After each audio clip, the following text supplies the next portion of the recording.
ಇವತ್ತು ನಮ್ಮ ಜೊತೆಗಿದ್ದಾರೆ ಡಾಕ್ಟರ್ ಎನ್ ಮಧುಸೂದನ್ ಕೊಳ್ಳೇಗಾಲದಿಂದ. Welcome to Kana podcast. ಅವಕಾಶಕ್ಕಾಗಿ ಧನ್ಯವಾದಗಳು ರವಿ ಬ್ರದರ್. ಮೊದಲಿಗೆ ನಿಮ್ಮ ಬಾಲ್ಯ ಜೀವನ ಹೇಗಿತ್ತು? ನನ್ನ ಬಾಲ್ಯ ಜೀವನ ಅಂದರೆ ನಾನು ಡಾಕ್ಟರ್ ಆಗಿರೋದ್ರಿಂದ ನಾನು low birth weight baby 7 months complete ಆಗಿತ್ತೇನೋ. ಆವಾಗ ನಾನು ಹುಟ್ಟಿದ ಮೇಲೆ ಸ್ವಲ್ಪ ರೆಸ್ಪಿರೇಷನ್ ಸರಿಯಾಗಿ ಆಡ್ತಾ ಇರಲಿಲ್ಲ ನಾನು. ಸೊ ಆವಾಗ ಮುಗೀತು ಈ ಪಾಪುದೇನಿಲ್ಲ ಅನಿಸುತ್ತೆ. ಇನ್ಫಂಟ್ ಡೆತ್ಸ್ ಎಲ್ಲ ಅವಾಗ ತುಂಬ ಆಗ್ತಾಯಿತ್ತು. ನಮ್ಮದೆಲ್ಲ ಹಳ್ಳಿ, ನಮ್ಮದು ಹೋಮ್ ಡೆಲಿವರಿ ಬೇರೆ. ಸರಿ ಏನೋ ಮಗು ಇಲ್ಲ ಅನಿಸುತ್ತೆ, ಉಸಿರಾಡ್ತಾನೆ ಇಲ್ಲ ಹಾಗ ಅಂತ ಹೇಳಿ ಶುರು ಮಾಡಿದ್ರಂತೆ. ಆಮೇಲೆ ನಮ್ಮ ತಾತ ಅವರು ಇಲ್ಲ ಸ್ವಲ್ಪ ಉಸಿರಾಡ್ದಂಗೆ ಕಾಣ್ತಾ ಇದೆ ಅಂತ ಹೇಳಿದ್ರಂತೆ. ಆಮೇಲೆ ಇಲ್ಲ ಮಗು ಉಸಿರಾಡ್ತಿದೆ ಅಂತ ನೋಡಿ ಆಗ ಆ ರೀತಿ ನನಗೆ ಒಂದು ರೀತಿ ಪುನರ್ಜನ್ಮ ಅಂತ ಹೇಳ್ಬೋದು. ಸೊ ನಾನು ಹುಟ್ಟಿದ ಯಳಂದೂರು, ಚಾಮರಾಜನಗರ ಜಿಲ್ಲೆನಲ್ಲಿ ಬರ್ತದೆ. ಆವಾಗ ಅಲ್ಲಿ ನೋಡಿ ಹೇಗಿದೆ ಅಂದರೆ ನಾನು ಹುಟ್ಟಿದ ಜಾಗದ ಒಂದು 100 ಮೀಟ್ರ್ ಇಲ್ಲ, ಅಲ್ಲಿ ಒಂದು ಶಿವ ಪಾರ್ವತಿ ದೇವಸ್ಥಾನ ಇದೆ, ಮತ್ತು ರಾಮಂದಿರ ಇದೆ, ಮತ್ತು ಈ ಕಡೆ ಮಸೀದಿ ಇದೆ. ಸೊ ಈ 3 ಟ್ರಯಾಂಗಲ್, ಈ 3 ಮಧ್ಯದಲ್ಲೇ ನಾನು ಹುಟ್ಟಿರೋದು. ಸೊ ಅಲ್ಲಿ ಒಂದು ದೊಡ್ಡ 2 ಪಗಡೆ ಮರ ಅಂತ ನಾವು ಹೇಳ್ತೀವಿ, ದೊಡ್ಡ ವಿಶಾಲವಾದಂಥ ಪಗಡೆ ಮರ ಇದೆ. ಸೊ ಅಲ್ಲಿ ಅಷ್ಟು ನನ್ನ ಮನಸ್ಸಿನ ಮೇಲೆ ಹೇಗೆ ಪ್ರಭಾವ ಬೀರ್ತೈತೆ ಅಂದರೆ ಆ ಜಾಗ ಎಲ್ಲ ನನಗೆ ಒಂದು ರೀತಿ ಈ ಗುಮ್ ಅಂತ ಒಂದು ವೈಬ್ರೇಷನ್ ಇರ್ತದಲ್ಲ, ಇವತ್ತಿಗೂ ನಾನು ಅಲ್ಲಿ ಹೋದರೆ I feel that vibration on that place.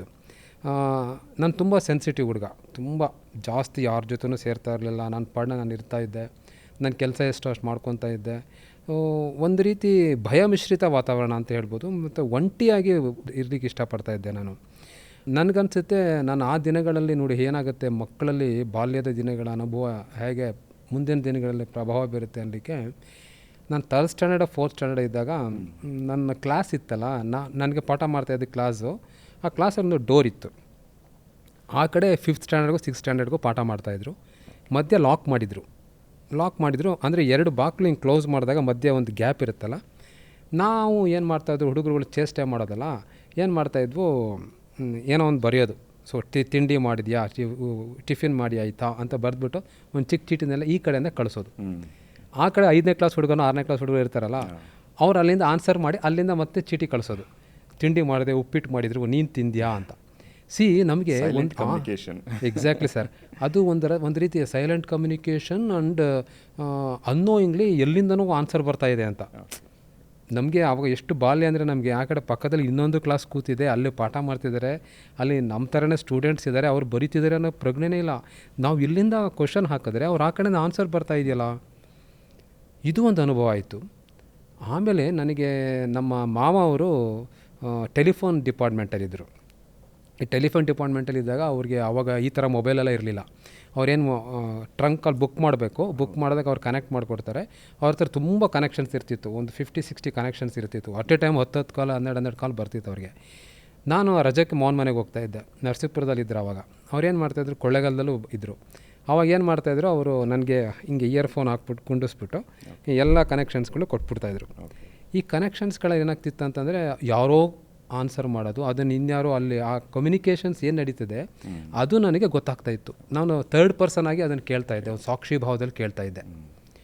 ನೋಡಿ, ಒಂದು 6th ಸೆನ್ಸು, ನಮಗೆ ಗೊತ್ತಿಲ್ಲದ ಎಲ್ಲೋ ಯಾವುದೋ ಕಡೆಯಿಂದ ಆನ್ಸರ್ ಬರ್ತಿದೆ ಅಂತ ಒಂದು ಅನುಭವ. ನೆಕ್ಸ್ಟು ನನಗೆ ಒಂದಿಬ್ಬರು ಮಾತಾಡೋಂಥ ಡೈಲಾಗನ್ನು ನಾನು ಅವರಿಗೆ ಒಂದು ಸಾಕ್ಷಿ ಪ್ರಜ್ಞೆಯಲ್ಲಿ ಕೂತ್ಕೊಂಡು ಕೇಳುವಂತಹ ಅನುಭವ. ಹೀಗೆ ಶುರುವಾಯಿತು.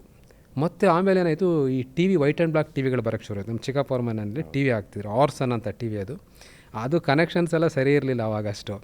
ಅದು ಏನಾಗ್ತಿತ್ತು ಅಂತಂದರೆ, ಇದಕ್ಕೆ ರೇಡಿಯೋ ಸ್ಟೇಷನ್ ಕ್ಯಾಚ್ ಆಗಿಬಿಡೋದು, ಅಥವಾ ಇನ್ಯಾರೋ ಮಾತಾಡ್ತಾಯಿದ್ರೆ ಹತ್ರ ಹೋಗಿ ಸ್ಪೀಕರ್ ಹತ್ರ ಕೇಳಿದ್ರೆ ಏನೋ ವಾಯ್ಸ್ ಬರೋದು, ಈ ಥರ ಆಗ್ತಾಯಿತ್ತು. ನನಗೆ ನಾನು ಮೆಡಿಕಲ್ ಹೋಗ್ತೀನಿ, ನಾನು ಡಾಕ್ಟರ್ ಆಗ್ತೀನಿ ಅಂತ ನನಗೇನು ಗೊತ್ತಿರಲಿಲ್ಲ ಆಗ. ಬಾಲ್ಯದ ದಿನಗಳು ಅಂದರೆ ನಮ್ಮನ್ನು ಮೀರಿದ ಯಾವುದೊಂದು ಲೌಕಿಕ ಶಕ್ತಿಯ ಒಳಗಡೆ ನಾವು ಬದುಕ್ತಾ ಇದ್ದೀವಿ. ಈ ಜಗತ್ತಿನಲ್ಲಿ ಏನೋ ಒಂದು ಶಕ್ತಿ ನಡೀತಾ ಇದೆ, ಏನೋ ಒಂದು ಕಮ್ಯುನಿಕೇಷನ್ ಆಗ್ತಾಯಿದೆ. ಈ ರೀತಿಯ ಒಂದು ನಂಬಿಕೆ ಮತ್ತು ಅನುಭವಗಳು ನಮಗೆ ಬರೋಕ್ಕೆ ಶುರುವಾಗ್ಬಿಡ್ತು. ಆವಾಗಲೇ ಬಂದುಬಿಡ್ತು, ನನಗೆ ಗೊತ್ತಿಲ್ಲದೆ. ಅಟ್ಸ್ ಎ ಬ್ಲೆಸ್ಸಿಂಗ್ಸ್ ಅಂತ ಅಂತೀನಿ. ಇವತ್ತು ಬಾಬೂಜಿಯವರು ಅವರ ಇದು ಓದಿದಾಗ, ನಾವು ಆತ್ಮಕಥೆಗಳನ್ನೆಲ್ಲ ಓದಿದಾಗ, ವಿಸ್ಪರ್ಸನ್ನು ಓದಿದಾಗ, ಇಟ್ಸ್ ಟ್ರೂ ಅನಿಸುತ್ತೆ ನನಗೆ. ಯಾಕೆಂತಂದರೆ ಅದಕ್ಕೆ ಬೇರೆ 100% it's happened, Yes. It's going on ಅಂತಲೇ ನನಗೆ ಆ ಒಂದು ನಂಬಿಕೆ, ಆ ಬಲವಾದ ನಂಬಿಕೆ ನನಗೆ ನನ್ನ ಬಾಲ್ಯದಲ್ಲೇ ಬಂದುಬಿಡ್ತು. ಆ 2 ಪಗಡೆ ಮರಗಳು ಇವತ್ತಿಗೂ ಹೋದ್ರೂ ನನಗೆ ಆ ಒಂದು ಅನುಭವ ನನಗೆ ಕಣ್ಣಿಗೆ ಕಟ್ಟದಂಗಿದೆ. ನಾನು ಅಲ್ಲೇ ಕೂತ್ಬಿಡ್ತೀನಿ, ಗಂಟೆಗಟ್ಟಲೆ ಕೂತ್ಬಿಡ್ತೀನಿ. ಇದು ಬನ್ನಿ ನಿಮಗೂ ತೋರಿಸ್ತೀನಿ. ಅಲ್ಲಿ ಯಳಂದೂರು ಅಂತ ಊರ ಹೆಸರು. ಅಲ್ಲಿ 2 ದೇವಸ್ಥಾನಗಳಿದೆ, 2 ಹಾಗೆ. ಆಮೇಲೆ ಭೂಮಿಯಿಂದ ಕೆಳಗಿದೆ ಅದು ಆ ದೇವಸ್ಥಾನಗಳು. ಆಮೇಲೆ ನನಗೆ ಒಳ್ಳೆ ಓದ್ತಾ ಇದ್ದೆ, ತುಂಬ ಸ್ಟಡಿಯಸ್ ಸ್ಟೂಡೆಂಟ್ ನಾನು, ತುಂಬ ಚೆನ್ನಾಗಿ ಓದ್ತಾ ಇದ್ದೆ, ಟಾಪರ್ಸ್ ನಾನು. ಆ ಎಲ್ಲ ಓದುವ ಜೊತೆಗೆ ನನಗೆ ಕನ್ನಡದ ಪ್ರೀತಿ ಜಾಸ್ತಿ ಇತ್ತು. ಕನ್ನಡದ ಬಗ್ಗೆ ಓದುವಂಥದ್ದು ಅದರಲ್ಲಿ ಈಗ ನೋಡಿ ನಮ್ಮ ಜ್ಞಾನಪೀಠಗಳನ್ನೆಲ್ಲ ನೋಡಿದಾಗ ಎಲ್ಲರೂ ಸ್ವಲ್ಪ ಆಧ್ಯಾತ್ಮಿಕ ಟಚ್ ಇರೋ ಅಂಥವ್ರೆ. ಈಗ ಕುವೆಂಪು ಅವರಾಗಬಹುದು, ಅವರು ವಿವೇಕಾನಂದರು, ರಾಮಕೃಷ್ಣ ಪರಮಹಂಸರ ಕಡೆ ಬಂದರು, ಶಿವರಾಮ್ ಕಾರಂತರು ನೇಚರನ್ನು ಪ್ರೀತಿಸಿದ್ರು, ದ ರಾ ಬೇಂದ್ರೆ ಅವರು ಅರವಿಂದ ಘೋಷರ ಜೊತೆ ಕನೆಕ್ಟ್ ಆದರು.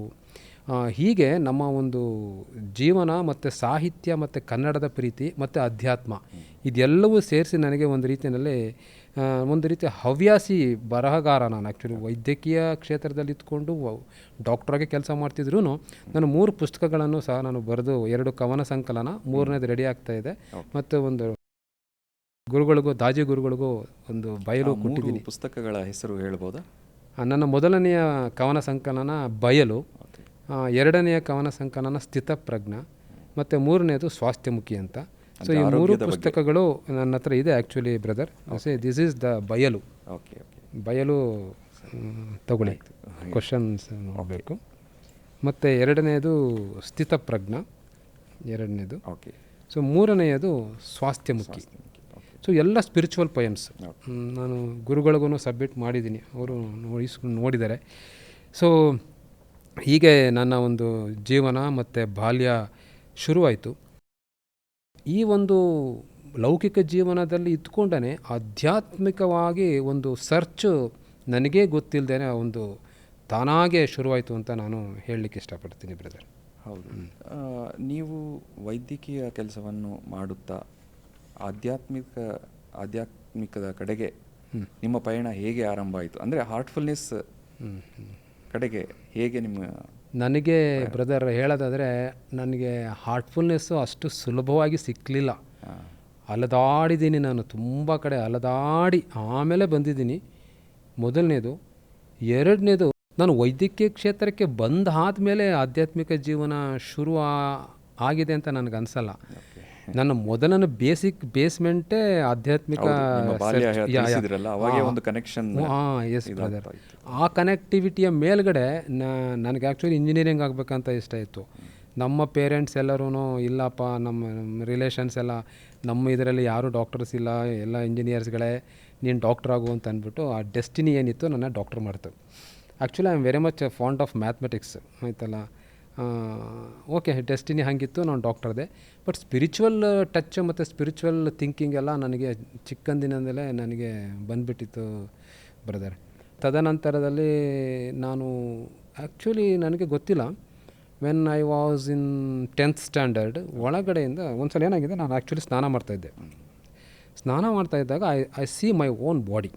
ನನ್ನ ದೇಹವನ್ನು ನೋಡಿದಾಗ ಆ ಪ್ರಜ್ಞೆ ನನ್ನ ಒಳಗಡೆದು ತಾನಾಗಿ ಪ್ರಶ್ನೆ ಮಾಡ್ಕೊತು, ನಾನು ಯಾರು ಅಂತ. 15 ವರ್ಷ ನನಗೆ ಅವಾಗ SLC. ನಾನು ಯಾರು ಅಂತ ಪ್ರಶ್ನೆ ಮಾಡ್ಕೊತು ಬ್ರದರ್.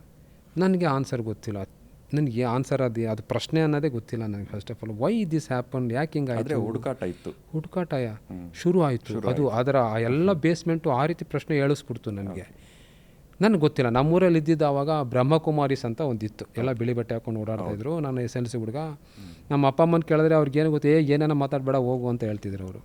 ನಾನು ಯಾರನ್ನು ಕೇಳಲಿ, ಏನೋ ಒಂದು ಈ ಮಠ, ಈ ದೇವಸ್ಥಾನ, ಈ ಒಂಥರ ಸ್ಪಿರಿಚುವಲ್ ಸೆಂಟರ್ಸ್ಗೆ ಸಂಬಂಧಪಟ್ಟಿದ್ದು ಅಂದ್ಬಿಟ್ಟು ನಾನು ನಮ್ಮೂರಲ್ಲಿ ಆವಾಗಿದ್ದು ಬ್ರಹ್ಮಕುಮಾರೀಸ್ ಮಾತ್ರ. ಬ್ರಹ್ಮಕುಮಾರೀಸ್ ಹತ್ರ ಹೋಗ್ತೀನಿ. ಅಲ್ಲಿ ಹೋದಾಗ ಬನ್ನಿ ಬಪ್ಪ ಅಂತ ಕರೆದ್ರು, ಕೂರಿಸಿದ್ರು. ಒಂದು ದೊಡ್ಡ ಹಾಲು, ಒಂದು ಪರದೆ, ಅಲ್ಲೊಂದು ಲೈಟ್ ಹಾಕಿದ್ರು ಕೆಂಪುದು. ಏನೋ ಹೇಳಿದ್ರು, ಅದೊಂದು ಲೋಕ, ಬ್ರಹ್ಮಲೋಕ ಅಂತ ಏನೇನೋ ಅವ್ರದ್ದೆಲ್ಲ ಹೇಳಿದ್ರು. ನನಗೆ ಅಷ್ಟು ಕನೆಕ್ಟಿವಿಟಿ ಆಗಲಿಲ್ಲ. ನನಗೆ ಅದು ಒಂದು ರೀತಿ ಭಯನೇ ಶುರು ಆಗ್ಬಿಡ್ತು. ಎಲ್ಲೋ ತೊಗೊಂಡೋಗಿ ನಾನು ಎಲ್ಲೋ ಸೇರಿಸ್ಬಿಡ್ತಾರೆ, ಏನೋ ಸಿಗಿಸ್ಬಿಡ್ತಾರೆ ಅಂತ ಭಯ ಆಗ್ಬಿಟ್ಟು ನನಗೆ. ಬಟ್ ಇನ್ನರ್ ಕ್ವಶನ್ಸ್ ಅಂತೂ ಎದ್ದುಬಿಟ್ಟಿದೆ, ನನಗೆ ಸರಿಯಾಗಿ ದಾರಿ ಗೊತ್ತಾಗ್ತಾಯಿಲ್ಲ. ಸೊ ಅಲ್ಲಿಂದ ಬಂದುಬಿಟ್ಟು ಆಮೇಲೆ ನಮ್ಮೂರ ಹತ್ರ ಒಂದು ಚಿಲುಕವಾಡಿ ಬೆಟ್ಟ ಅಂತಿದೆ. ಸೊ ಹುಬ್ಳಿನಲ್ಲಿ ಸಿದ್ಧಾರೂಢ ಸ್ವಾಮಿಗಳಿದಾರಲ್ಲ, ಅವರ ಗುರುಗಳು ನಿಜಗುಂಡ್ರು ಅಂತ, ಸಿದ್ಧಾರೂಢ ಸ್ವಾಮೀಜಿಯವರ ಗುರುಗಳವರು ನಿಜಗುಂಡರು ಅಂತ. ಅವರು ತಪಸ್ಸು ಮಾಡಿದಂಥ ಜಾಗ ಅದು ಚಿಲುಕವಾಡಿ ಬೆಟ್ಟ. ಅಲ್ಲಿ ಒಬ್ಬರು ಲಾಯರ್ ಬಸವಣ್ಣ ಅಂತ ಈಸ್ ಎ ಲಾಯರ್ ಆಗಿ, ಆಮೇಲೆ ಅವರು ಸ್ಪಿರಿಚುವಲ್ ಆಗಿ ಹೋಗಿ ಅಲ್ಲಿ ಧ್ಯಾನ ಮಾಡ್ಕೊಂಡು ಇದ್ದರು. ಅವರು ಎಲ್ಲ ವೇಷಭೂಷಣ ಎಲ್ಲ ಋಷಿ ಥರ ಎಲ್ಲ ಇದ್ರಲ್ಲ. ಸರಿ, ಗೊತ್ತಿತ್ತು ನನಗೆ. ಅಲ್ಲಿ ಹೋಗಿ ಅವ್ರನ್ನ ಕೇಳಬಹುದೇನೋ ಅಂತ ಅಂದ್ಬಿಟ್ಟು ಅವ್ರನ್ನೆಲ್ಲ ಹೋಗಿ ವಿಚಾರ ಮಾಡೋಕ್ಕೆ ಶುರು ಮಾಡಿದೆ. ಅವರು ಆವಾಗ ಜಗದಾತ್ಮಾನಂದಜಿ ಅಂತ ಪೊನ್ನಂಪೇಟೆನಲ್ಲಿದ್ದರು. ಬದುಕಲು ಕಲಿಯಿರಿ ಪುಸ್ತಕ ಬರೆದಿದ್ದಾರೆ ಅವರು, ಫೇಮಸ್ ಬುಕ್ ಅದು, ಜಗದಾತ್ಮಾನಂದಜಿ. ಅವ್ರು ಹೇಳಿದ್ರು, ನೋಡಪ್ಪ ನಿನಗೆ ಈ ಥರ ಎಲ್ಲ ಶುರು ಆಗ್ಬಿಟ್ಟಿದೆ ಅಂತಂದರೆ ನೀನು ನಾನೊಂದು ಕಡೆ ಕರ್ಕೊಂಡು ಹೋಗ್ತೀನಿ, ಪೊನ್ನಂಪೇಟೆ ಅಂತ, ಅಲ್ಲಿ ಹೋಗ್ಬಿಡು, ಅಲ್ಲಿ ಜಗದಾತ್ಮಾನಂದಜಿ ಇರ್ತಾರೆ, ಅವ್ರ ಜೊತೆ ಸೇರಿಸ್ಬಿಡ್ತೀನಿ ನಿನಗೆ so that you will be, ನಿನಗೆ ಅಲ್ಲಿ ಸಾಧನೆ ಮಾಡೋಕ್ಕೆ ತುಂಬ ಸಹಾಯ ಆಗುತ್ತೆ ಅಂತ ಹೇಳಿಬಿಟ್ರು. ನನಗೆ ಇದೇನೋ ಕತೆ ಆಯ್ತಲ್ಲ. ನನಗೇನಂದರೆ ಅಪ್ಪ ಅಮ್ಮನ ಬಿಟ್ಟು ಹೋಗೋಷ್ಟು ಧೈರ್ಯ ಇಲ್ಲ, ನನಗೆ ಸೆಲ್ಫ್ ಡಿಸಿಷನ್ ತೊಗೊಳ್ಳೋಷ್ಟು ಕೆಪಾಸಿಟಿ ಇಲ್ಲ. ಬಟ್ ಒಳಗಡೆ ಅಂದರೆ ಪ್ರಶ್ನೆ ಬಂದ್ಬಿಟ್ಟಿದೆ. ಸರಿ, ಆ ಟೈಮಲ್ಲಿ ಸಿದ್ದೇಶ್ವರ ಸ್ವಾಮಿಗಳು ಜೊತೆಯಲ್ಲೇ ಇದ್ದವರು ಸಂಗಮನಾಥರು ಅಂತ ಗೋಕಾಕಲ್ಲಿದ್ದಾರೆ. ಅವರು ಗೋಕಾಕಲ್ಲಿ ಅವ್ರದ್ದೊಂದು ಇದೆ, ಆಶ್ರಮ ಇದೆ. ಅವರು ಕೊಳ್ಳೇಗಾಲಕ್ಕೆ ಬಂದಿದ್ದರು, ಕೊಳ್ಳೇಗಾಲಕ್ಕೆ ಕರೆಸಿದ್ರು. ಗೊತ್ತಿತ್ತು, ಗೀತಾ ಪ್ರೈಮರಿಯ ಶಾಲೆಯಲ್ಲಿ ಅವ್ರದ್ದು ಇಂಟರ್ವ್ಯೂನೆಲ್ಲ ನಡೀತಿದೆ, ಅವ್ರನ್ನೆಲ್ಲ ಮಾತಾಡಿಸ್ತಾ ಇದ್ದಾರೆ, ಎಲ್ಲ ಆಧ್ಯಾತ್ಮಿಕ ಜಿಜ್ಞಾಸುಗಳೆಲ್ಲ ಮಾತಾಡಿಸ್ತಾ ಇದ್ದಾರೆ ಅಂತ ಗೊತ್ತಾಯಿತು. ಅಲ್ಲಿ ಓಡೋದೆ. ಅವರು ಮೌನ ಸ್ವಾಮಿಗಳು, ಮಾತಾಡ್ತಾ ಇರಲಿಲ್ಲ, ಸೈಲೆಂಟಾಗಿ ಕೂತಿರ್ತಾಯಿದ್ರು. ನಾನು ಅವ್ರು ಹೋದಾಗ ಅವರೆಲ್ಲರೂ ಏನು ಯಾವ ಥರ ಅಂದರೆ ಒಂದು ಪೇಪರಲ್ಲಿ ಬರ್ಕೊಡ್ಬೇಕು ಕ್ವಶನ್ಸನ್ನು.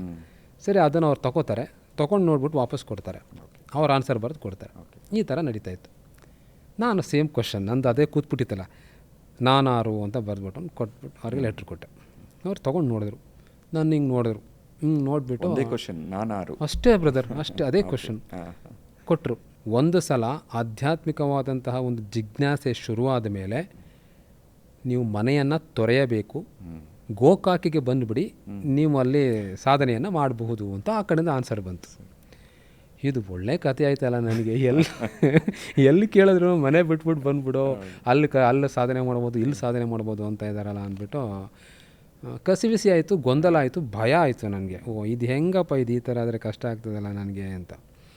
ಆಮೇಲೆ ನಮ್ಮ BR ಹಿಲ್ಸ್ ಬಿಳಿರಂಗನ ಬೆಟ್ಟದಲ್ಲಿ ನಿರ್ಮಲಾನಂದರ ಸ್ವಾಮೀಜಿ ಅಂತಿದ್ರು. ಅವರು ಮೌನ ಸ್ವಾಮೀಜಿ, ಮಾತೇ ಆಡ್ತಿರಲಿಲ್ಲ.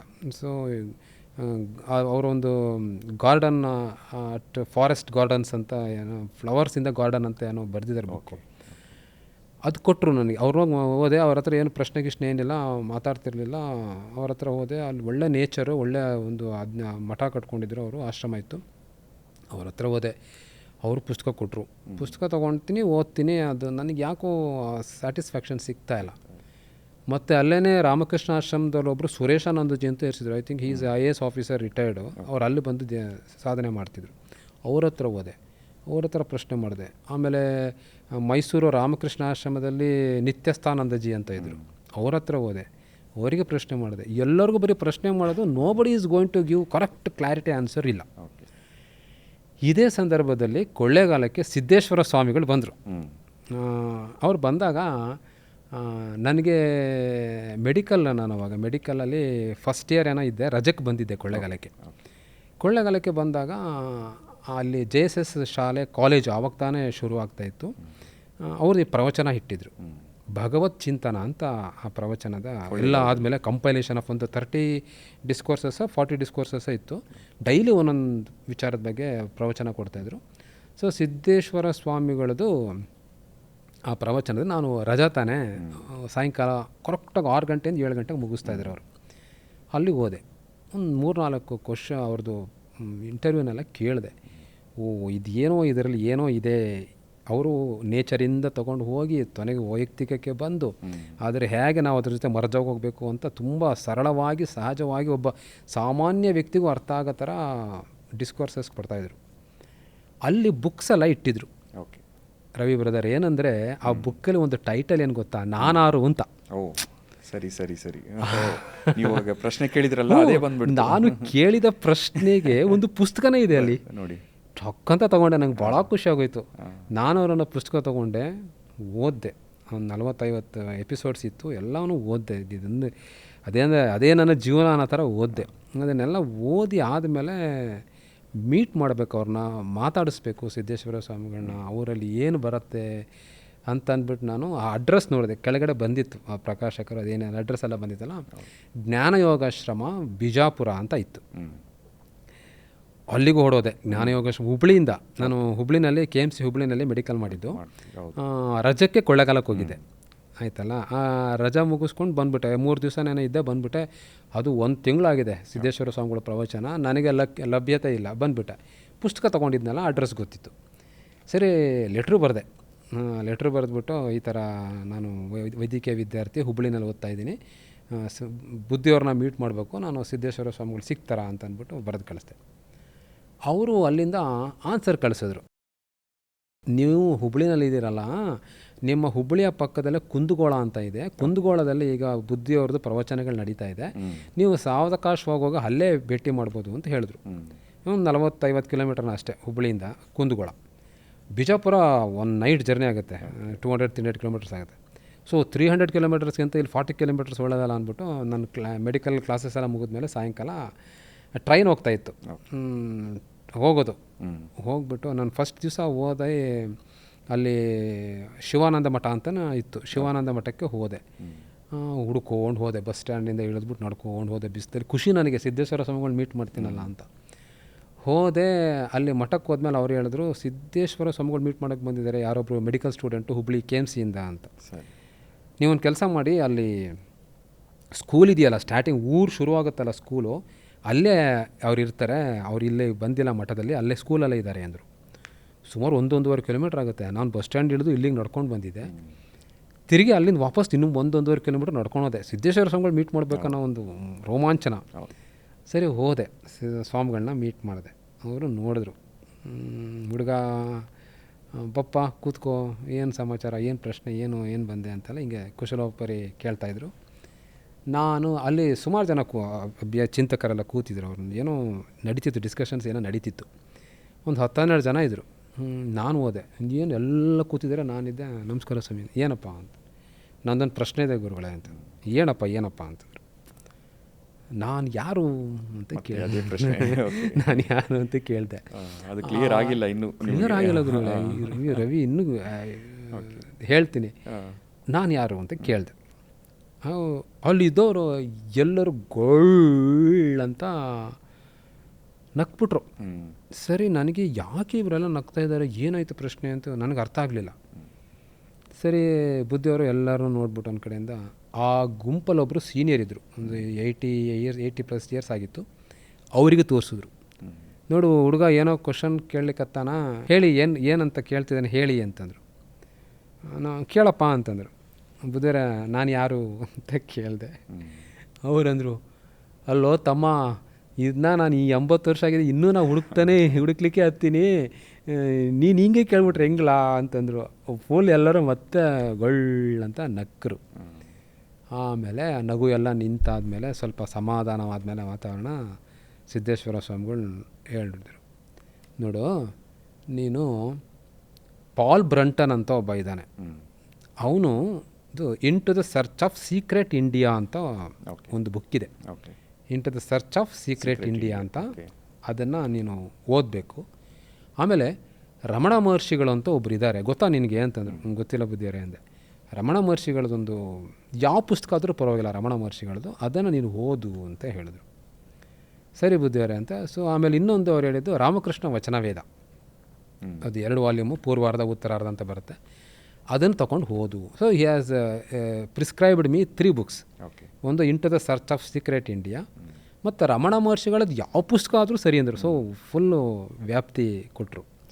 3ನೇದು ಬಂದುಬಿಟ್ಟು ವಚನವೇದ, ರಾಮಕೃಷ್ಣ ಪರಮಹಂಸರು ವಚನವೇದ ಅಂತ ಹೇಳಿದ್ರು.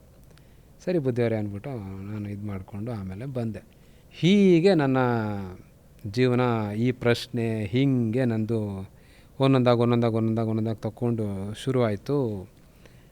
ಹೀಗೆ ನಡ್ಕೊಂಡು ಹೋಗ್ತಾಯಿತ್ತು. ಪುಸ್ತಕಗಳೆಲ್ಲ ಓದಿದ್ದೆ. ಆಮೇಲೆ ನನಗೆ ಇಡೀ ರಮಣ ಮಹರ್ಷಿಗಳ ಜೀವನವೇ ಈ ಒಂದು ಪ್ರಶ್ನೆ ಮೇಲೆ ನಿಂತಿದೆ, ಅವರ ಆಲ್ ಫಿಲಾಸಫಿ ಈ ಥಾಟಲ್ಲೇ ನಿಂತಿದೆ. ಇದೊಂದ್ರ ಮೇಲೇ ಇಷ್ಟೆಲ್ಲ ಪ್ರಶ್ನೆಗಳು ನಡೀತಾ ಇದೆ, ಇದೊಂದ್ರ ಮೇಲೇ ಇಡೀ ಒಂದು ಇದೇ ಬ್ರ್ಯಾಂಚೇ ತೆರೆದುಕೊಂಡಿದೆ ಆಧ್ಯಾತ್ಮಿಕ ವಲಯದಲ್ಲಿ ಅಂತ ನನಗೆ ಗೊತ್ತಾಯಿತು. ಆಮೇಲೆ ರಾಮಕೃಷ್ಣ ಪರಮಹಂಸರದೆಲ್ಲ ಓದಿದಾಗ ಅದೇನು ಆ ಜೀವನ, ಆ ಒಂದು ಭಕ್ತಿ, ಆ ಒಂದು ಆ ಕಾಳಿ ಮಾತೆಯೊಂದಿಗೆ ಒಡನಾಟ, ಆ ಒಂದು ಅಲೌಕಿಕ ಶಕ್ತಿಯ ಜೊತೆ ಬದುಕೋದು, ಲೌಕಿಕ ಜೀವನವನ್ನು ಎಷ್ಟು ಬೇಕೋ ಅಷ್ಟೆಲ್ಲ ಇಟ್ಕೊಳ್ಳೋದು, ಇದು ಹೆಂಗೆ ಅನ್ನಿಸ್ತು ಅಂತಂದರೆ ಇವರೆಲ್ಲರೂ ಏನೋ ಒಂದು ಅರ್ಥಗರ್ಭಿತವಾಗಿ ಒಂದು ಮೌಲ್ಯಾಧಾರಿತವಾದಂತಹ ಜೀವನವನ್ನು ನಡೆಸ್ತಾ ಇದ್ದಾರೆ. ಏನೂ ಮಾಡದೇ ಇರೋದ್ರಲ್ಲಿ ಏನೂ ಅರ್ಥ ಇಲ್ಲ. ಅಂದರೆ ನಾನು ಹೋಗ್ತಾ ಇರೋ ದಾರಿ ಸರಿ ಇದೆ. Even though the question remains me, ಇದು ಹೀಗೆ ನಡೆಯುವ ದಾರಿ ಆಧ್ಯಾತ್ಮಿಕ ಜೀವನ is the best, the best ಅಂತ ನನಗೆ ಮನವರಿಕೆ ಆಗಲಿಕ್ಕೆ ಶುರುವಾಯಿತು. ಸೊ ಹೀಗೆ ನಡ್ಕೊಂಡು ಹೋಗ್ತಾ ಹೋಗ್ತಾ ಹೋಗ್ತಾ ಹೋಗ್ತಾ ನಾನು ನೋಡಿ ಹೆಂಗಿದ್ದೇವೆ ಅಂದರೆ, ಚಾರಿಜಿ ಗುರುಗಳು ಕೊಳ್ಳೇಗಾಲಕ್ಕೆ ಬಂದು ನಮ್ಮ ರಾಮಚಂದ್ರ ಮಿಷನ್, ಕೊಳ್ಳೇಗಾಲದ ರಾಮಚಂದ್ರ ಮಿಷನ್ನಿಗೆ ಬಂದಿದ್ದಾರೆ.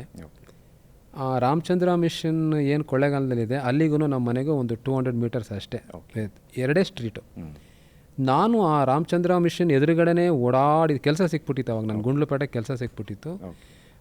ನಾನು ಹೋಗಬೇಕಾದ್ರೆ ಆ ಬೋರ್ಡ್ ನೋಡ್ಕೊಂಡೆ ಹೋಗ್ತಿದ್ದೆ, spiritual training centre Shri Ramchandra mission. ಸುಮ್ಮನೆ ನೋಡೋದು, ನಾನು ನೋಡ್ಕೊಂಡು ಹೋಗೋದು ಬೋರ್ಡ್ನ, ಯಾವುದೋ ಆಶ್ರಮ ಇರಬೇಕಿದು ಅಂತ. ಸುಮಾರು 2 ವರ್ಷಗಳ ಕಾಲ ನಾನು ಹಾಗೆ ಮಾಡಿದ್ದೀನಿ. 98ಇಂದ 2000ವರೆಗೂ ಹಾಗೆ ಓಡಾಡ್ಕೊಂಡು ಅದ್ರ ಮುಂದೆನೇ ಓಡಾಡಿದ್ದೀನಿ, ಒಳಗಡೆ ಹೋಗಿಲ್ಲ. ಆದರೆ ಗಮನ ಇತ್ತು ಆ ಕಡೆ, ನೋಡ್ತಾ ಅದು ನೋಡಿದೆ. ಸ್ಪಿರಿಚುವಲ್ ಟ್ರೈನಿಂಗ್ ಸೆಂಟರ್ ಅಂತ ಇತ್ತು. ಇದೇನೋ ಟ್ರೈನಿಂಗ್ ಸೆಂಟ್ರು, ಈಗಲೇ ನನಗೆ ಎಲ್ಲ ಕಡೆ ಸುತ್ಕೊಂಡು ಬಂದಿದ್ನಲ್ಲ. ಸೊ ಏನು ಟ್ರೈನಿಂಗ್ ಸೆಂಟರ್ ತೊಗೊಂಡು ಏನು ಮಾಡೋದು, ನನಗೆ ಬೇಕಾಗಿರೋದು ಆ ಪ್ರಶ್ನೆಗೆ ಉತ್ತರ ಮಾತ್ರ ಅಂತ ನನ್ನ ಒಂದು focused on only on that point. ಆ ಬೋರ್ಡ್ ನೋಡ್ತಾ ಇದ್ದೆ. ಬಟ್ ಚಾರಿಜಿ ಗುರುಗಳು ಕೊಳ್ಳೇಗಾಲಕ್ಕೆ ಬಂದು ಅದೇ ರಾಮಚಂದ್ರ ಮಿಷನ್ನಿಗೆ ಹೋಗಿದ್ದಾರೆ. ಆವತ್ತು ನಾನು ಆ ರೋಡ್ ಮುಂದೆನೇ ಹೋಗಿದ್ದೀನಿ. ಹೋಗುವಾಗ ಹಿಂಗೆ ತಿರುಗಿ ನೋಡಿದ್ದೀನಿ, ತುಂಬ ಜನ ಬ್ರದರ್. ಯಾವತ್ತೊಂದು 30-35-40 ಜನ ಇರ್ತಿದ್ದಂಥ ಆಶ್ರಮದಲ್ಲಿ ಅವತ್ತು ಬಹುಶಃ ಒಂದು ಮೋರ್ ದ್ಯಾನ್ 500 ಇದ್ದರು ಅನಿಸುತ್ತೆ. ಕಾಲು ಹಾಕ್ಲಿಕ್ಕೆ ಜಾಗ ಎಲ್ಲ ಅಷ್ಟೊಂದು ಜನ ತುಂಬಿಕೊಂಡಿದ್ರು.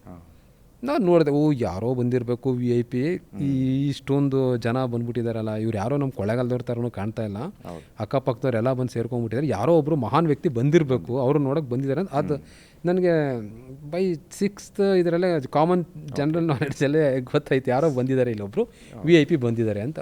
ನನಗೆ ಅದು ಚಾರಿಜಿ ಗೊತ್ತಿಲ್ಲ, ನನಗೆ ಮಾಸ್ಟ್ರು ರಾಮಚಂದ್ರ ಮಿಷನ್ ಏನೂ ಗೊತ್ತಿಲ್ಲ. ಇದಾದಮೇಲೆ ಒಂದು ಬಹುಶಃ ಸೆಪ್ಟೆಂಬರ್, ನಾನು ಸಿಟ್ಟಿಂಗ್ ತೊಗೊಂಡಿದ್ದು ಸೆಪ್ಟೆಂಬರ್ 30 ಬ್ರದರ್. ಸೆಪ್ಟೆಂಬರ್ 30ನೇ ತಾರೀಕು ತಗೊಂಡೆ ಫಸ್ಟ್ ಸಿಟ್ಟಿಂಗು. ಅದು ಒಳಗಡೆ ನುಗ್ಗಿಸ್ತು ಅವತ್ತು ಸಾಯಂಕಾಲ. ಯಾವ ಇಯರ್ ಬ್ರದರ್? ಸೆಪ್ಟೆಂಬರ್ 2000, 26 ವರ್ಷ ಆಗೋಯ್ತು. ರಾಮಚಂದ್ರ ಮಿಷನ್ನು ಗುರುಗಳಕ್ಕೆ ನನ್ನ ಸಲಹಕೊಂಡು 26 ವರ್ಷ ಆಗೋಯ್ತು. ಆ 26 ವರ್ಷದ ಹಿಂದೆ ಸೆಪ್ಟೆಂಬರ್ 30ನೇ ತಾರೀಕು ಒಳಗಡೆ ಹೋದೆ. ಅದೇ ಸೇಮ್ ಸ್ಪಿರಿಚುವಲ್ ಟ್ರೈನಿಂಗ್ ಸೆಂಟರ್ ಅಂತೈತಿ. ಈ ಸರಿ ಏನು ನೋಡೋಬಿಡೋಣ ಏನಿದೆ ಇಲ್ಲಿ ಅಂದ್ಬಿಟ್ಟು ಹೋದೆ. ಗುರುಗಳು ಬಂದು ಒಂದು 6 ತಿಂಗಳು 7 ತಿಂಗಳು ಆಗೋಗ್ಬಿಟ್ಟಿತ್ತು ಆ ಅದು ಅಲ್ಲಿವರೆಗೆ. ನಾನು ಆಮೇಲೆ ಒಳಗಡೆ ಹೋದೆ. NR ನಾರಾಯಣ್ ಅಂತ ಒಬ್ಬರು, ವೈಟ್ ಪಂಚೆ, ವೈಟ್ ಶರ್ಟ್, ಕ್ಲೀನ್ ಶೇವ್, ಕನ್ನಡಕ, ನೀಟ್ ಕ್ರಾಫ್, ಸಿಸ್ಟಮ್ಯಾಟಿಕ್ ಪರ್ಸನ್, ಓದಿರೋದು 4ನೇ ಕ್ಲಾಸ್ ಅಷ್ಟೇ. ಅವ್ರದ್ದೊಂದು ಅಂಗಡಿ ಇತ್ತು, ದಿನಸಿ ಅಂಗಡಿ ಇತ್ತು. ಒಂದು ಹೇಳೋದು ಮರೆತೆ, ನಮ್ಮ ಮನೆ ಆವಾಗ ಆ ಕಡೆ ಇತ್ತು, ಅವರ ಅಂಗಡಿ ಇರೋ ಕಡೆನೇ ಇತ್ತು. ನಾನು ಅವಾಗ 6ನೇ ಕ್ಲಾಸ್, 12 ವರ್ಷನೋ 13 ವರ್ಷನೋ ಇರಬೇಕು. ಅವರ ಸಾಮಾನು ಥಿಂಗ್ಸ್ ಎಲ್ಲ ತೊಗೊಂಡು ಬಾ ಅಂತ ಅಂಗಡಿ ಕಳಿಸ್ತಿದ್ರಲ್ಲ ಮನೆಯಿಂದ, ಅವ್ರ ಅಂಗಡಿಗೆ ಹೋಗ್ತಾಯಿದ್ದೆ. ಅಲ್ಲಿ ಅದೊಂಥರ ಸರ್ಕಲ್, ಅದು 5-6 ಅಂಗಡಿ ಇರ್ತಾಯಿತ್ತು. ನಾನು ಬೇರೆ ಅಂಗಡಿಗಳಿಗೂ ಎಲ್ಲ ಒಂದೊಂದು ದಿವಸ ಒಂದೊಂದು ಅಂಗಡಿಗೆ ಹೋಗೋದು. ನಾನು ಇವ್ರ ಅಂಗಡಿಗೂ ಹೋಗ್ತಾಯಿದ್ದೆ. ಹಾಗೆ ಇವ್ರ ಅಂಗಡಿಗೆ ಹೋದಾಗ ಅವ್ರು ಹಿಂಗೆ ಕೂತಿರ್ತಾಯಿದ್ರು, ಏನು ತೊಗೋತಾಯಿದ್ರೆ ಥಿಂಗ್ಸ್ ಎಲ್ಲ ಹೇಳ್ತಾಯಿದ್ರು. ಅವ್ರ ಅಂಗಡಿನಲ್ಲಿ ತುಂಬ ಕ್ಲೀನಾಗಿ ಸಿಗ್ತಾಯಿತ್ತು. ತೊಗೊಂಡ್ರೆ ನಮ್ಮ ಅಮ್ಮ ಹೇಳ್ತಾಯಿದ್ರು, ಯಾವ ಅಂಗಡಿನ ತೊಗೊಂಬಂದಿವೋ, ಎಷ್ಟು ಒಂದು ಕಲ್ಲಿಲ್ಲ, ಏನಿಲ್ಲ, ಏನು ಮಿಕ್ಸ್ ಇಲ್ಲ, ತುಂಬ ಕ್ಲಿಯರಾಗಿದೆ, ಈ ಅಂಗಡಿಯಲ್ಲೇ ತೊಗೊಂಬ, ಚೆನ್ನಾಗಿ ಕೊಡ್ತಾರೆ ಅಂತ ಹೇಳ್ತಿದ್ರು ನಮ್ಮಮ್ಮ. ಅದೊಂದು. ಬಟ್ ನಾನು ಅಬ್ಸರ್ವ್ ಮಾಡ್ದಂಗೆ ಅವರು ತಕ್ಕಡಿನಲ್ಲಿ ಯಾವಾಗಲೂ ಕರೆಕ್ಟಾಗಿ ಹಿಂಗೆ ಬಂದ ತಕ್ಷಣವೇ, ಬೇರೆಯವರೆಲ್ಲ ಏನು ಮಾಡ್ತಾಯಿದ್ದಾರೆ ಅಂದರೆ ಸ್ವಲ್ಪ ಜಾಸ್ತಿನೇ ಹಾಕೋರು. ನಾನು ಅವಾಗ ಇವ್ರು ಬೇರೆ ಅಂಗಡಿಗಳಿಗೆ ಹೋದರೆ ಜಾಸ್ತಿ ಕೊಡ್ತಾರೆ, ಈ ಏನು ಮ್ಯಾಥಮೆಟಿಕ್ಸ್ ಥರ ಯಪ್ಪ ಹಾಕೋ ತಕ್ಷಣ ಕರೆಕ್ಟಾಗಿ ಹಿಂಗೆ ಬಂದ ತಕ್ಷಣ ಒಂದು 2 ಕಾಲು ಜಾಸ್ತಿ ಆದರೂ ಎತ್ತು ಬಿಡ್ತಿದ್ರು, ಕರೆಕ್ಟಾಗಿ ಕೂರಿಸ್ತಿದ್ರು. ಅದಕ್ಕೆ ಇವ್ರು ಸ್ವಲ್ಪ ಕಮ್ಮಿ ಕೊಡ್ತಾರೆ ಅಂತ ಅನ್ನಿಸ್ತಿತ್ತು. ಬಟ್ ಇನ್ನೊಂದು ಡೈಮೆನ್ಷನಲ್ಲಿ ನಾನು ಅಲ್ಲಿ ಅಬ್ಸರ್ವ್ ಮಾಡಿದ್ದು ಬ್ರದರ್, ಅವ್ರ ಹತ್ರ ಹೋಗಿ ಅಲ್ಲಿ ಸಾಮಾನು ತೊಗೊಳಕ್ಕೆ ನಿಂತ್ಕೊಂಡಾಗ ಏನೋ ಒಂಥರ ಪ್ರಶಾಂತತೆ, ನೆಮ್ಮದಿ, ಒಂಥರ ಹೋಮ್ಲಿನೆಸ್ ಐ ಫೆಲ್ಟ್. 12-13 ವರ್ಷದಲ್ಲೇ ನನಗೆ ಅದು ಫೀಲ್ ಆಗ್ತಿತ್ತು. ಒಂಥರ ತಿಳಿಯಾದ ಗಾಳಿ ಬೀಸ್ದಂಗೆ, ಅಥವಾ ಅರ್ಲಿ ಮಾರ್ನಿಂಗ್ ವಾತಾವರಣ ಅಥವಾ ದೊಡ್ಡ ಮರದ ಕೆಳಗಡೆ ಕೂತಂಗೆ ಈ ಥರ ಫೀಲ್ ಆಗ್ತಿತ್ತು ನನಗೆ. ಅದು ನನಗೆ ಗೊತ್ತಾಗ್ತಿತ್ತು ಈ ವ್ಯಕ್ತಿ ಏನೋ ಒಂಥರ ಅಂತ. ಅದು ನಾನೀಗ ಸ್ಪಿರಿಚುವಲ್ ಟ್ರೈನಿಂಗ್ ಸೆಂಟರ್ ಅಂತ ಹೋದ್ನಲ್ಲ, ಅವರೇ ಕೂತಿದ್ದಿದ್ರು, NR ನಾರಾಯಣ್ ಅಂತ.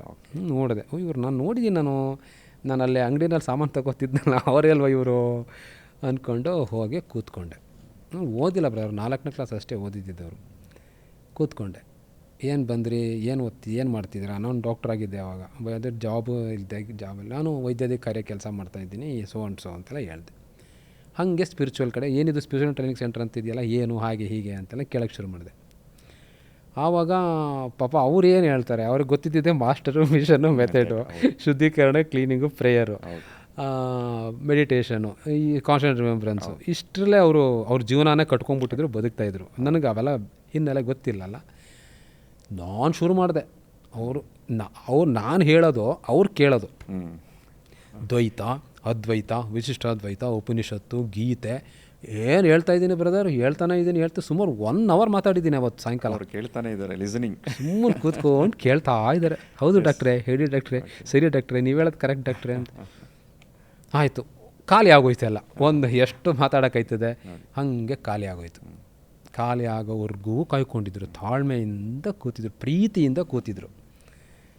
ಆ ಅಫೆಕ್ಷನ್ ಏನಿತ್ತು ಎಲ್ಲ ಮುಗಿದ್ಮೇಲೆ ಒಂದು ಮಾತು ಹೇಳಿದ್ರು, ಡಾಕ್ಟ್ರೇ ಧ್ಯಾನ ಮಾಡೋಣ ಅಂತಂದರು. ನಾನು 1.25 ಗಂಟೆ ಈ ಕಡೆಯಿಂದ ಮಾತಾಡಿದ್ದೀನಿ.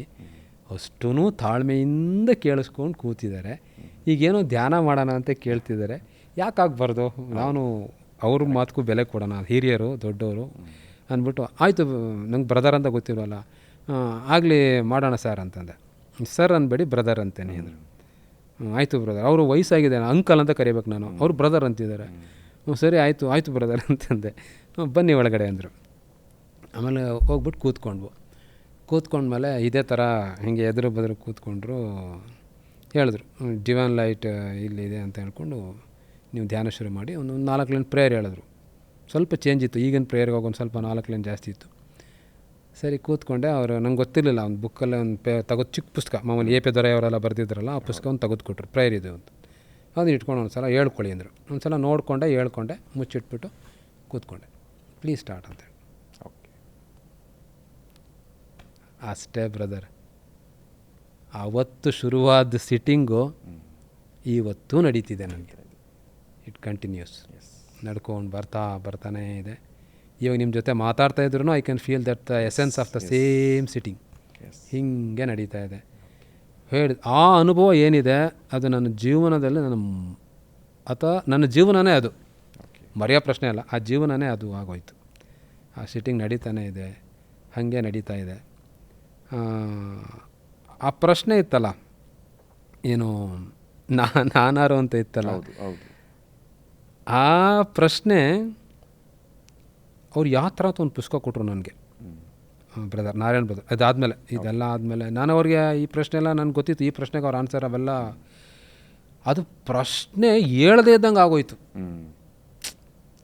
ಪ್ರಶ್ನೆ ಎದ್ದು ಆ ಪ್ರಶ್ನೆಯಿಂದ ಆನ್ಸರ್ ತಗೊಂಡು ಸಮಾಧಾನ ಮಾಡ್ಕೊಳ್ಳೋದು, ಆ ಪ್ರಕ್ರಿಯೆನೇ ನಿಂತೋಯ್ತು ನೋಡಿ.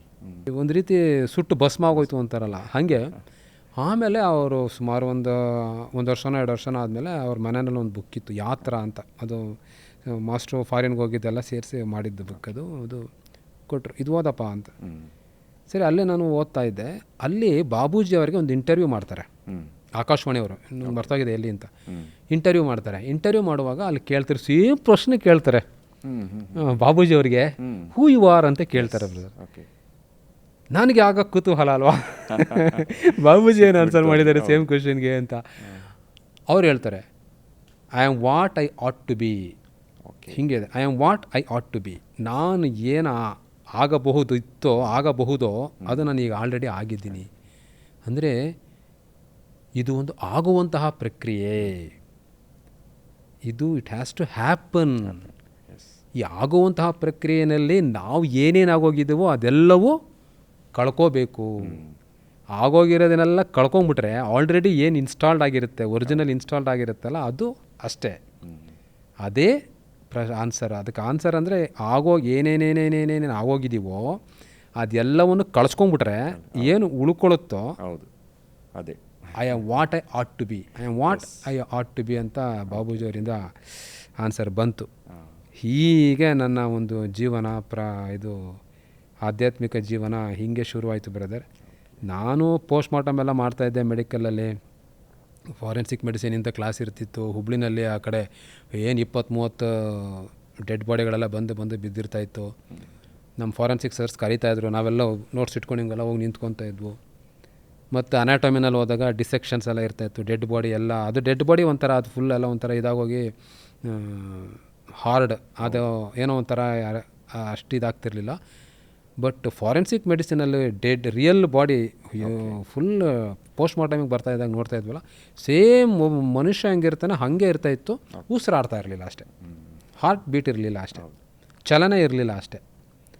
ಈ ಥರ ಸುಮಾರು ಒಂದು ಆಕ್ಸಿಡೆಂಟ್ ಆಗ್ಬಿಟ್ಟು ಪರವಾಗಿಲ್ಲ. ಯಾಕೆಂದರೆ ಉತ್ತರ ಕರ್ನಾಟಕದಲ್ಲಿ ಹುಬ್ಳಿನೇ ಅಂದರೆ ಅವಾಗ ದೊಡ್ಡ ಹಾಸ್ಪಿಟ್ಲು, ಏನೇ ಆದ್ರೂ ಅಲ್ಲೇ ಇದು ಮಾಡ್ತಿದ್ದಿದ್ದು.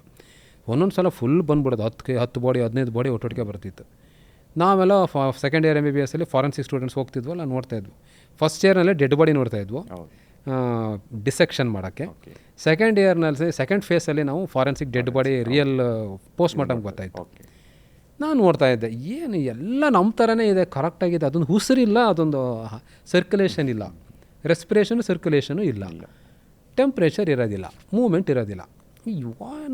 ಏನಿದು ಒಳ್ಳೆ ಕತೆ, ಏನು ಮಿಸ್ ಆಗಿದೆ ಅಲ್ಲಿ? ಹೀಗೆ ಆ ಒಂದು ಸರ್ಚು ಹೆಂಗೆ ವೈದ್ಯಕೀಯ ದೃಷ್ಟಿಕೋನದಿಂದ ನೋಡಿದಾಗ ಆ ಥರ ಆಗ್ತಾಯಿತ್ತು. ಎಂಬ್ರಿಯಾಲಜಿ ಅಂತ ಒಂದು ಸಬ್ಜೆಕ್ಟ್ ಇದೆ ಬ್ರದರ್ ನಮ್ಮಲ್ಲಿ. ಅದು ಹೇಗೆ ಸ್ಪರ್ಮು ಓಮು ಸೇರಿ ಆ ಒಂದು ಝೈಗೋಟ್ ಆಗಿ ಅದು ಹೆಂಗೆ ಬೆಳವಣಿಗೆ ಆಗುತ್ತೆ ಅಂತ ಬರ್ತಿತ್ತು. ಅದು 3 ತಿಂಗಳು ಆಗ್ತಾ ಇದ್ದಂಗೆ ಹಾರ್ಟ್ ಬೀಟ್ ಶುರು ಆಗುತ್ತೆ ಅಂತ ಇತ್ತು. ನನಗೆ ಕುತೂಹಲ. ಸರ್ ಎಲ್ಲ ಪಾಠ ಎಲ್ಲ ಮುಗಿದ್ಮೇಲೆ ಹೋಗ್ಬೇಕಾದ್ರೆ ನಾನು ಅವ್ರ ಹತ್ರ ಹೋದೆ. ಸರ್ ಇವಾಗ ನೀವು ಹೇಳ್ತಿರಲ್ಲ 3ನೇ ತಿಂಗಳಿನಲ್ಲಿ ಕರೆಕ್ಟಾಗಿ ಹಾರ್ಟ್ ಬೀಟ್ ಶುರು ಆಗುತ್ತೆ ಅಂತ. ಆ ಫಸ್ಟ್ ಹಾರ್ಟ್ ಬೀಟ್ ಇದೆಯಲ್ಲ, ಲಬ್ ಡಬ್ ಲಬ್ ಡಬ್ ಲಬ್ ಡಬ್, ಅವ್ನು ಕೊನೆಯ ಉಸಿರಿರೋವರೆಗೂ ಸಹ ಅದು 70, 80, 90, 100, 120ವರೆಗೂ 140ವರೆಗೂ ಬದುಕಿರೋರಿದ್ದಾರೆ. ಅಷ್ಟು ವರ್ಷ ಅದು ಹೊಡಿತದಲ್ಲ, ಅದರ ಮೊದಲನೆಯ ಬೀಟ್ ಹೆಂಗೆ ಶುರುವಾಯಿತು, ಯಾರು ಶುರು ಮಾಡಿದ್ರು? ಹೀಗೆ ನಾನು ಅವರಿಗೆ ಕೇಳಿದೆ, ಸರ್ ಹೆಂಗೆ ಇದು ಫಸ್ಟ್ ಹಾರ್ಟ್ ಬೀಟ್ ಹೆಂಗೆ ಫಸ್ಟ್ ಶುರು ಆಗುತ್ತೆ ಸರ್? ಎಲ್ಲಿಂದ ಬಂತು?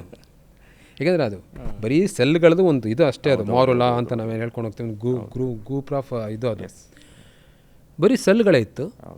ಆ ಸೆಲ್ಗಳಲ್ಲಿ ಯಾವುದೋ ಒಂದು ಸ್ಟ್ರಕ್ಚರ್ ತಗೋತು, ಅದರಲ್ಲಿ ಯಾವುದೋ ಒಂದು ಹಾರ್ಟ್ ಅಂತ ಆಯಿತು. ಬಟ್ ಎಲ್ಲ ಬರೀ ಸ್ಟ್ರಕ್ಚರ್, ಅದು ಫಂಕ್ಷನಿಂಗ್ ಇದೆಯಲ್ಲ, ಕೆಲಸ ಮಾಡೋಕ್ಕೆ ಶುರು ಮಾಡುತ್ತಲ್ಲ, ಸುಮ್ಮನೆ ಒಂದು ರೂಪ. ಈಗ ಕ್ಲೇನಲ್ಲೂ ಮಾಡ್ತಾರೆ ಮಕ್ಕಳು, ಕ್ಲೇ ಥರ ಅಲ್ವಲ್ಲ ಅದು. ಯಾವಾಗ ಲಬ್ ಡಬ್ ಬಂತು ಅಲ್ಲಿ ಲೈಫ್ ಬಂತು. ಆ ಫಸ್ಟ್ ಬೀಟ್ ಲಬ್ ಡಬ್ ಹೆಂಗೆ ಶುರುವಾಯಿತು ಸರ್ಗೆ ಕೇಳಿದೆ. ಅವ್ರು ಹೇಳಿದ್ರು, ಇದೇನಾಗುತ್ತೆ ಅಂತಂದರೆ ಒಂದು ಕೆಮಿಕಲ್ ಬ್ಯಾಲೆನ್ಸ್ ಥರ ಇರುತ್ತಪ್ಪ. ನನಗೆ ಅರ್ಥ ಆಗಬೇಕಲ್ಲ ಅವರಿಗೆ. ಕೆಮಿಕಲ್ ಬ್ಯಾಲೆನ್ಸ್ ಥರ ಇರುತ್ತೆ. ಯಾವಾಗ ಯಾವುದೋ ಒಂದು ಹಂತದಲ್ಲಿ ಯಾವುದೋ ಒಂದು ಇಂಬ್ಯಾಲೆನ್ಸ್ ಆಗ್ತದೆ, ಆವಾಗ ಅದು ಹಿಂಗೆ ಚಾಲನೆ ತೊಗೊಂಡ್ಬಿಡುತ್ತೆ. ಎರಡು ಹಿಂಗಿದ್ದಿದ್ದು ಒಂದು ಸ್ವಲ್ಪ ಹಿಂಗೆ ಈ ತಕ್ಕಡಿ ಯಾವಾಗಲೂ ಹಿಂಗೆ ಇದ್ದರೆ ನಮಗೆ ಮೂವ್ಮೆಂಟ್ ಗೊತ್ತಾಗಲ್ಲ. ಯಾವುದೋ ಒಂದು ಪ್ರಪೋರ್ಷನ್ ಆದ ತಕ್ಷಣ ಒಂದು ಸಲ ಹಿಂಗಂತಂದರೆ ಹಿಂಗಂದ ತಕ್ಷಣ ಹಿಂಗೆ ಅನ್ನೋಕ್ಕೆ ಶುರು ಆಗ್ಬಿಡುತ್ತೆ. ಈಗ ಹೆಂಗೆ ಈ ಏಣಿನಲ್ಲಿ ಆ ಕಡೆ ಒಂದು ಮಗು ಈ ಕಡೆ ಒಂದು ಮಗು ಕೂತ್ಕೊಂಡ್ರೆ ಹಿಂಗೆ ಆಡ್ತಾ ಇರುತ್ತಲ್ಲ, ಹಾಗೆ ಆ ಒಂದು ಕೆಮಿಕಲ್ ಬ್ಯಾಲೆನ್ಸ್ ಯಾವುದೋ ಒಂದು ಇದರಲ್ಲಿ ಅದು ಶುರು ಮಾಡ್ಕೊಳ್ಳುತ್ತೆ ಅಂತ ಹೇಳಿದ್ರು. ಅರ್ಥ ಆಯ್ತು ನನಗೆ ಅದು. I catch that point. ಈ ನಾವು ಟೈಟ್ರೇಷನಲ್ಲೂ ಹಾಗೆ, ಈ ಬಯೋಕೆಮಿಸ್ಟ್ರಿನಲ್ಲಿ ಏನು ಮಾಡ್ತೀವಿ, ಇನ್ನು 40ನೇ ಡ್ರಾಪಿಗೆ ಕಲರ್ ಚೇಂಜ್ ಆಗುತ್ತೆ, 39ನೇ ಡ್ರಾಪ್ ಹಾಕಿದ್ರೂ ಹಾಗೆ ಇರುತ್ತೆ, ಸೇಮ್ ಇರುತ್ತೆ. ಆ 40ನೇ ಡ್ರಾಪ್ ಬಿದ್ದ ತಕ್ಷಣ ಅದು ಬ್ಲೂ ಕಲರ್ ಆಗಿಬಿಡುತ್ತೆ ಅಂತ ಇಟ್ಕೊಳ್ಳಿ. ಹಂಗೆ ನಮಗೇನು ಅನಿಸುತ್ತೆ, ಅದು ಒಂದು ಡ್ರಾಪ್ ಬಿದ್ದ ತಕ್ಷಣ ಕಲರ್ ಚೇಂಜ್ ಆಯಿತು ಅಂದ್ಕೊತೀವಿ. ಬಟ್ ಅದರಿಂದ 39 ಡ್ರಾಪ್ ಇರುತ್ತೆ ಹಾಗೆ ಅಂತ ಹೇಳಿದ್ರು. ಅಲ್ಲ, ಇದೆಲ್ಲ ಮೆಕ್ಯಾನಿಕಲ್ಲಾಗೆ ಆನ್ಸರ್ ಕೊಡ್ತಾ ಇದ್ದಾರೆ. ಏನೋ ಒಂದು ಆಯಿತು, ಏನೋ ಒಂದು ಬರುತ್ತೆ, ಕೆಮಿಕಲ್ ಆಗುತ್ತೆ, ಇದಾಗುತ್ತೆ. ಸೊ ದಿ ಹೋಲ್ ಸೃಷ್ಟಿ ಏನಿದೆ, ಹಾಗಾದರೆ ಈ ಸೃಷ್ಟಿ ಹೆಂಗಾಗಿದೆ, ಇದೇನು ಕತೆ? ಸೆಕೆಂಡರಿ PUC ಮಿಲ್ಟನ್ ಎಕ್ಸ್ಪೆರಿಮೆಂಟ್ ಇತ್ತು ಬ್ರದರ್. ಅವಾಗಲೂ ಹಾಗೆ ನನಗೆ ಹೌ ಇಟ್ ಹ್ಯಾಪನ್ಸ್ ಅಂತಂದರೆ ಅವನು ಹೇಳ್ತಾನೆ ಬಯೋಜೆನಿಸಿಸ್ ಅಂತ ಹೇಳ್ತಾನೆ. ಲೈಫ್ ಲೆಸ್ಸಿಂದ ಲೈಫ್ ಬಂತು ಅಂತ ಹೇಳ್ತಾನೆ ಅವನು. ಹೆಂಗೆ ಜೀವ ಇಲ್ಲದೇ ಇರೋದ್ರಿಂದ ಜೀವ ಹೆಂಗೆ ಬಂತು?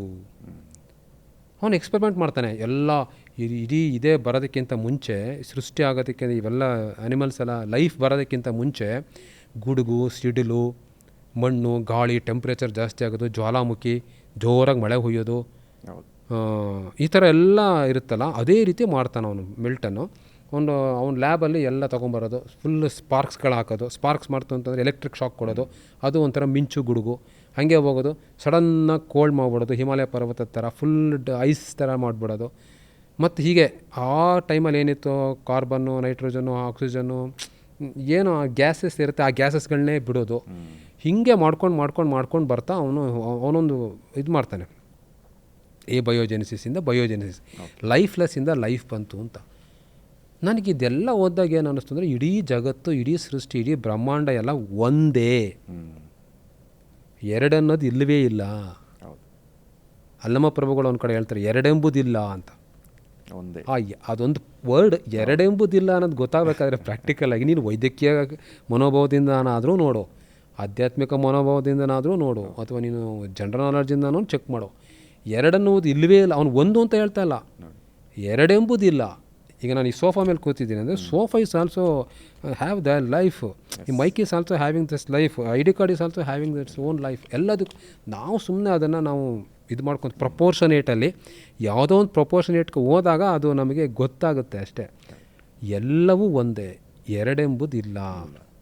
ಹೀಗೆ ನನ್ನ ಒಂದು ಜೀವನದ ಒಂದು ಕತೆ ಸರ್ಚು ಎಲ್ಲ ಶುರು ಆಗೋಯ್ತು ಬ್ರದರ್. ತುಂಬ ಚೆನ್ನಾಗಿ ಹಾಗೆ ಬದುಕ್ತಾ ಇದ್ದೀನಿ, ಹಾಗೆ ಇದೆ, ಅದೇ ರೀತಿ ನಡೀತಾ ಇದೆ.